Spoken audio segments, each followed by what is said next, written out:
with Rico and Kayla is about to go live online. Catch All Out Monster hit music, All Out celebrity interviews, All Out showbiz and sports news, All Out fun, an exclusive on the Monster. Catch the stream on the Monster Facebook page at RX931, the Monster YouTube channel at RX931, and twitch.tv/Monster RX931. Your All Out hosts, Rico Robles and Kayla Rivera. Stand by and enjoy the program.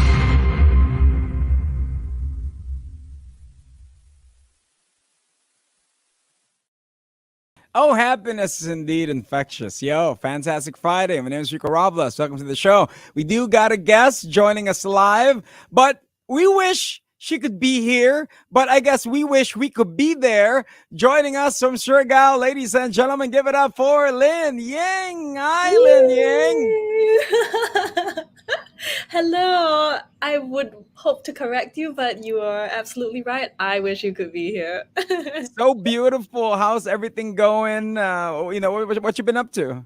Nothing could go wrong. I have been up to surfing pretty much. Enjoying food, enjoying sunsets. I almost feel guilty saying this, but it's been great. It's been a really good time. Beautiful. Cloud9 is there from what I hear. Am I right? So you got to go, you got to take that surf.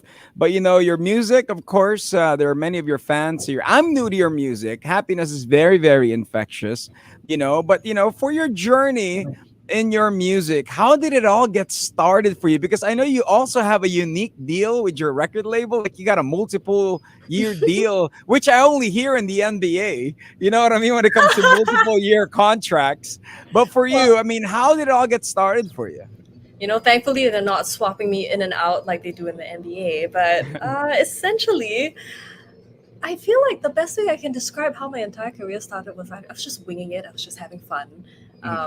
I was a student back when I started, and as you know, just procrastinating, making videos, putting them up online, and it all started from this French DJ that reached out and said, "Hey, do you want to do a top line on one of my songs?" And I was like, I don't even do electronic music, but I had nothing better to do, and I was bored from school, and I was like, yeah, why not? So I did that, and then the song ended up getting picked up by Spinning Records, and they got really famous, and then we ended up touring Europe together.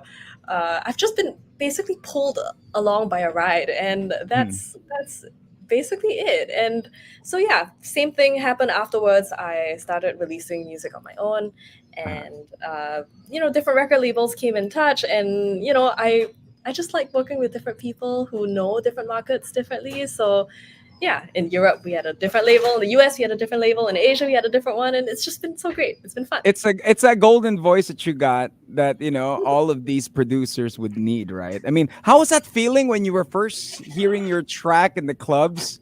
Usually it'll be like back in the day it would be Bonnie Bailey or Mooney and the whole hook and everything, and the beat will be there. For you, how was that feeling when you heard your song in the clubs and it was being spun in the clubs? The feeling is FOMO. That's what it is. When I first saw that my voice was being played at Coachella, I was like, I've still never been to Coachella. And I was like, it's really unfair. I'm not there, but my voice is. And yeah, it's a really interesting experience. But I also kind of feel like I'm past the age now. Like it's been too long. Too many years have passed. And now I don't want to be at Coachella anymore. So I'm glad that my voice got to be there. Hey, you never know. It's could it be surf music will be the next journey?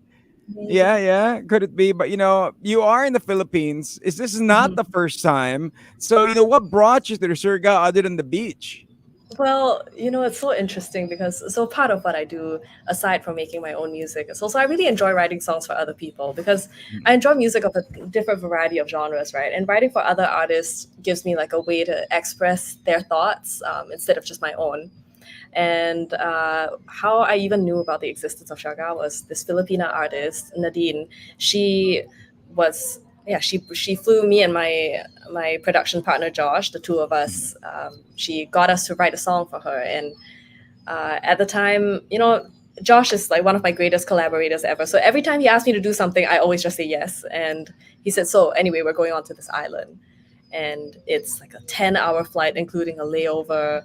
Um, and it's really remote, and we have to bring our own microphones. And I Uh, remember thinking, oh my God, why couldn't we have done this in Manila? Like, where are we in the world? We're going to this tiny ass island, the Southeast Asia. It was pretty insane. But yeah, after a while, we started working together and I got into the studio. I settled in and then I understood. I got it and I got hooked. I picked up surfing and it's changed my entire music making process. It's become my religion. So I got Nadine to thank for that. and with Nadine, I mean, do you know the magnitude of a star she is here in the Philippines? And You for you know, guys to work together, I mean, I what did was the not music? know this. It was insane. So the first night, we just met like any other artist. I do sessions Uh, all the time in LA. No big deal. We're just like, oh, let's have lunch, let's chill, let's hang. And then at night, she was like, oh, do you want to go out? And I was like, oh, okay, let's step out for a bit. We'll get a drink. And like the horde of people that were like following her, like just phones right in her face. I think that was the moment where I was like, oh shit, like she's like famous, famous. yeah, It was she's of terrifying. course we call her president here in the Philippines. You know what I mean? But yeah, she is a big artist, and you're very much proud. But what with working with her with music? I mean, which track did you guys work on, and how was it working with her in the studio? It was so cool. So the song that we worked on is called Overgrown. That was the song that we wrote. And Mm. I think my process when I work with any artist is I really like to take time to get to know them. And, I'm not a fan of like going straight in and just being like, okay, what do we want to write? Let's go. I really feel the most crucial moments, and especially because you don't have much time and you're very often working with people you don't truly know. You meet within the first couple hours and you're like expected to come up with something. So I appreciate when we have a bit more time to talk. And I really enjoyed the fact that Nadine was really open and we hung out for like the first 4 hours just by the Mhm. pool thing and just talking like, oh, what's on your mind and what have you been thinking? And she just told me a lot about, what her experience was like, just, the stardom and how it affected her and how how she's lived with that kind of fame for her whole life. And I think you really see that in the lyrics as well, which I'm very proud of. We spent a really long time like diving really deep into all these conversations. And Overgrown, I think that the key concept is, it's the fact that yeah, the bad times are gone. Like even so, main hook is even though the rain is gone, I'm a little overgrown. And yeah, it's like the bad times are over. Things are good now, but you know, as someone who's just been through stuff, and all of us have, you can't help but look back and think like all these ways in which I am the person I am.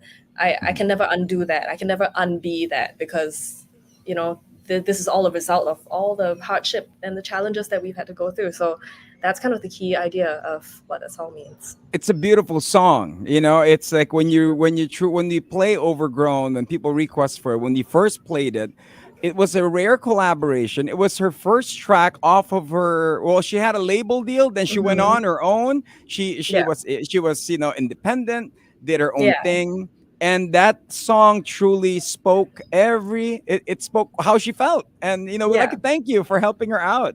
I For that we track. really it was such a fun collaboration. Like Yeah. we can't do it without each other, and it's just beautiful to be part of it. And for those that are tuning in, of course, we have Linying. She's joining us from Siargao, live there, right in front of the beach. Oh, we are envious of this. Was that a one-off with you and Nadine, or are you guys gonna be working some more?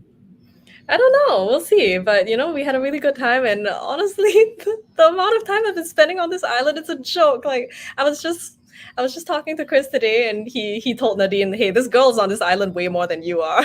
I was like, "Yeah, this is I don't know what's happening, but I'm Hey, hooked."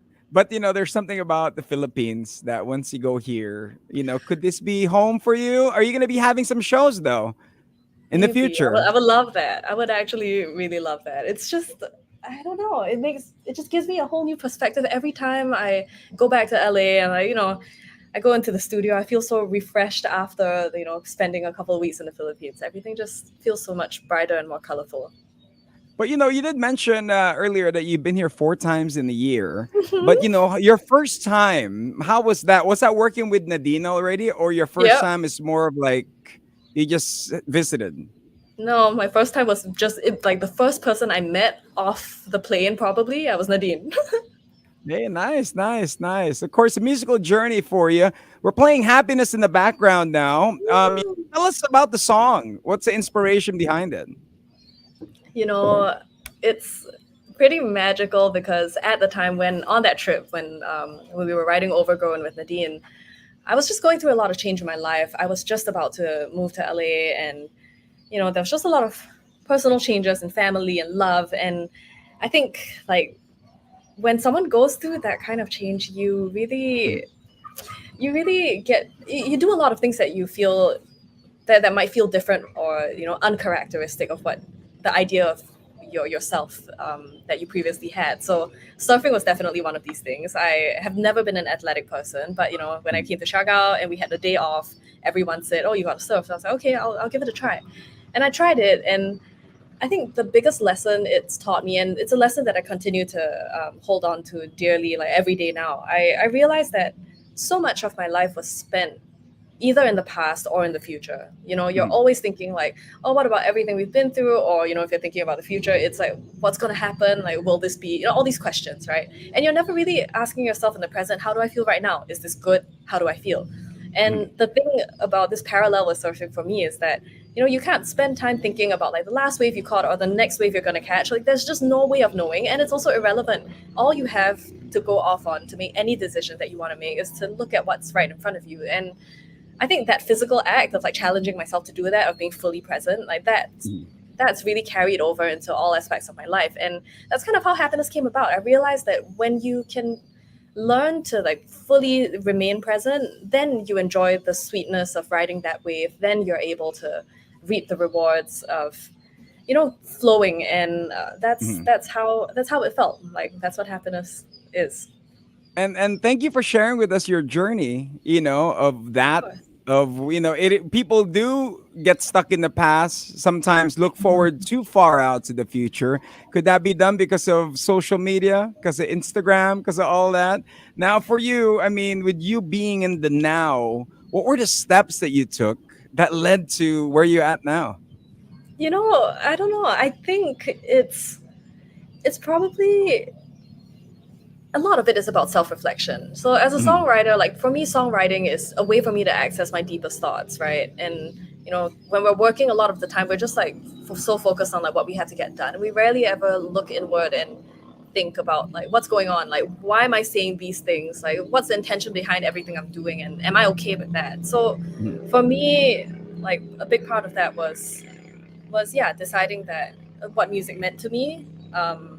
In Singapore, I had a career in Singapore for a few years, and I think there was just so much pressure to maintain, like, I don't know, like behave the way like an artist should Mhm. behave. And I just realized that I'm not cut out for it, and I just want to be someone who makes songs. Like for me, I just want to make songs.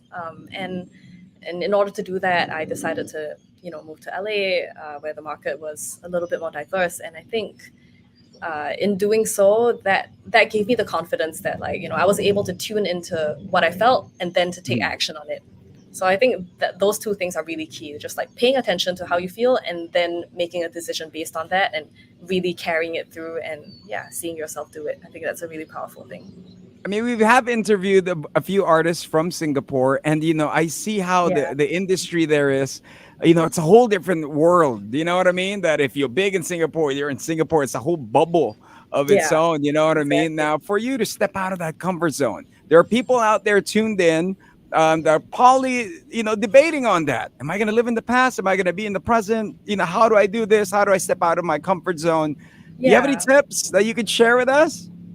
Yeah, you know what? Just if you feel like you want to do it, do it, because the feeling of wanting that doesn't come from nowhere, if you're scared of it, then, and like if you have no desire to do it, then yeah, then don't. But if there's a voice inside of you that's like, oh, I want to do it but I don't know if I can, just do it, because there's a reason why that voice exists. Mhm. And it's like you always think you can't do it until you do, and then you realize you can, and if you can't, you'll find that out as well. So like, there's no alternative, you just got to do it. You just gotta put that one foot forward. Yeah. Yeah, that's what it's about. Yeah. And I bet you're the type of person who will give a good love advice. Wait a minute. For those people out there tuned in, Linying joining us from Siargao. She is joining us. Her song Happiness, we are playing. Everybody's in search of happiness, Linying. For you, I mean, what's that love advice for the heartbroken ones? Love advice. You know what? I have spent so much of my adolescence making being heartbroken my entire personality, and I have to say, you know, when you're sad, when you're heartbroken, feel it. Allow yourself to feel it. Don't be in a rush to get out of it. If you're really broken about it, just feel it. Just be honest with yourself. Accept that people hurt you. When something is sad, accept it. Don't try to lie to yourself about it, and don't try to conceal it with pride and like your ego. Like, just accept it. That's life. Pain is pain. But what's really important and what I had to learn is that when you're happy and when there's a reason to be happy, and when there are things in your life that are going well, feel that too with the exact same intensity, because I know many sensitive people like me tend to get caught up in, like, negative feelings are easy to be addicted to, because it's like, oh, it's comforting to be like tortured all the time, and then you make like good songs out of it and you just want to make that your whole identity. But when things are good, just recognize the fact that they're not going to last forever. The bad times didn't last forever. The good times aren't going to last forever either. And while you have the chance, recognize it. Like, know how precious it is when you can be happy, and it is your responsibility to be happy. So live that too. Don't like waste your happiness away living in fear of future sadness, because that future sadness will come and you will have to live it then. So don't live it twice. While you can be happy now, live it now. Well said. It's like, that saying, this too shall pass. Whether you're And happy, yeah, this too shall exactly. pass. That's it. Exactly. Thank you for taking time, Of to course. join us. I know you're on a surf vacation, but once again, all the monsters that are tuned in right now, excited for your track. What's in store for you for the rest of 2024? You're gonna have a show? You're gonna be releasing a full album? Hell yeah. Both. All of the above. Mm. So that's something to look forward to. All right. And message for your fans. Thank you so much for sticking with me. I don't know. It's just honestly a beautiful thing for me to see how similar we all are. I have a little Telegram group and a broadcast channel that I keep on my Instagram, and like, it brings me so much comfort to know that what music is for me is a way for us to commiserate on the same things. A lot of us, we're so alike, we share the same kind of happiness, the same kind of sadness, and I feel like we're going to be doing it for the rest of our lives. I love it. Thank you so much for joining me. And it's an amazing journey to share it. You sharing it with us and us somehow relating to the music and to the emotions, which is something cool. That before I let you go, here on the show we do have all out questions, just some random fun questions. Being in the Okay, let's go. Philippines 4 times, what's the favorite dish that people have been serving you and what you enjoy? Oh, it's got to be lechon. It's got to be, and kinilaw. There's a place called Kinilaw? Sev that I'm in Ah. love with. Oh my god, it's like a ceviche fusion, like kinilaw, and they have this amazing dessert that's like a Twix bar. One of the best things I've ever had in my life. So good. If you weren't doing music, what would be that something that you'd be doing? Oh god, probably something related to food. I'm not gonna lie.